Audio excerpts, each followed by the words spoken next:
कभी सोचा है कि जिंदगी के जो सबसे बड़े सवाल हैं, जैसे कि हम कौन हैं, कहाँ से आए हैं, हमारा मकसद क्या है, इन सवालों के जवाब हजारों साल पहले ही खोजे जा चुके थे। जी हाँ, श्वेताश्वतर उपनिषद नाम के एक प्राचीन ग्रंथ में। तो चलिए आज इसी गहरे ज्ञान के समंदर में उतरते हैं। जानते हैं इस उपनिषद की सबसे कमाल की बात क्या है? ये किसी जवाब से नहीं, बल्कि एक बहुत ही गहरे सवाल से शुरू होता है। कुछ महान ऋषि एक साथ बैठकर बस यही जानने की कोशिश कर रहे थे कि इस पूरी सृष्टि का, हमारे होने का आखिर कारण क्या है, और यहीं से हमारी आज की ये खोज भी शुरू होती है। तो चलिए हम भी उन ऋषियों के दिखाए रास्ते पर आगे बढ़ते हैं और इस ब्रह्मांडीय पहेली को सुलझाने की कोशिश करते हैं। ये एक सफर होने वाला है। अगर हम सब अपनी जिंदगी को देखें तो वो कैसी है? वो सुख और दुख से भरी है ना? कभी खुशी मिलती है तो कभी दर्द। ऐसा लगता है जैसे हम एक झूले पर हैं जो हमेशा इन दो छोरों के बीच झूलता रहता है, एक चक्रव्यूह की तरह। अब हमारी इसी हालत को, इसी कश्मकश को समझाने के लिए उपनिषद में एक बहुत ही खूबसूरत कहानी, एक रूपक का इस्तेमाल किया गया है। ये कहानी हमारी हालत पर एकदम आईने की तरह रोशनी डालती है। तो जरा कल्पना कीजिए, एक ही पेड़ पर दो पंछी बैठे हैं। दोनों पक्के दोस्त हैं, साथ रहते हैं, पर उनमें से एक तो पेड़ के मीठे खट्टे फल खाने में मगन है, जबकि दूसरा वो बस चुपचाप सब कुछ देख रहा है। तो देखिए, जो पंछी फल खा रहा है वो है जीव, यानी हम सब, हमारी व्यक्तिगत आत्मा। हम जिंदगी के फल चखते हैं, कभी सुख का अनुभव करते हैं तो कभी दुख का। और जो दूसरा पंछी है वो है ईश्वर या साक्षी आत्मा, जो बस एक ऑब्जर्वर है। वो सब देखता है, पर इन अनुभवों के असर से पूरी तरह आजाद रहता है। तो सवाल ये उठता है कि क्या जिंदगी बस यही है? क्या हम हमेशा फल खाने वाले पंछी ही बने रहेंगे जो सुख दुख में उलझा रहता है, या फिर इस कहानी में कुछ और भी है, कुछ इससे भी गहरा?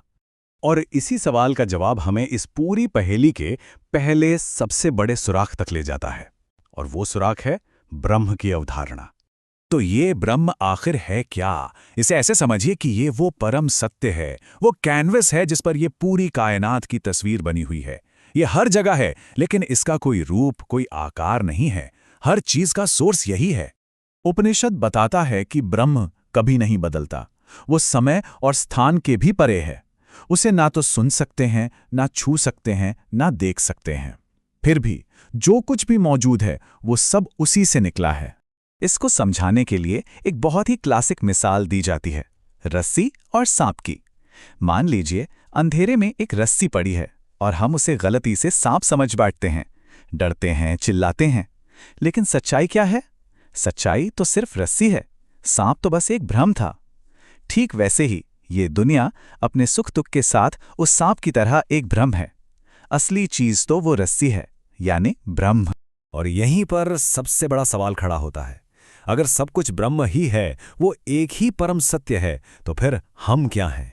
हमारी अपनी पहचान का क्या मतलब है? ये सवाल हमें इस विश्लेषण के क्लाइमैक्स की ओर ले जाता है। तो अब हम उस मोड़ पर आ गए हैं जहां ये पूरा रहस्य खुलने वाला है। वो पल जहां ब्रह्मांड की सच्चाई और व्यक्ति की सच्चाई एक हो जाती है, जहां सब कुछ जुड़ जाता है। लेकिन उस रहस्योद्घाटन से पहले एक और चीज समझनी होगी, आत्मा। आत्मा क्या है?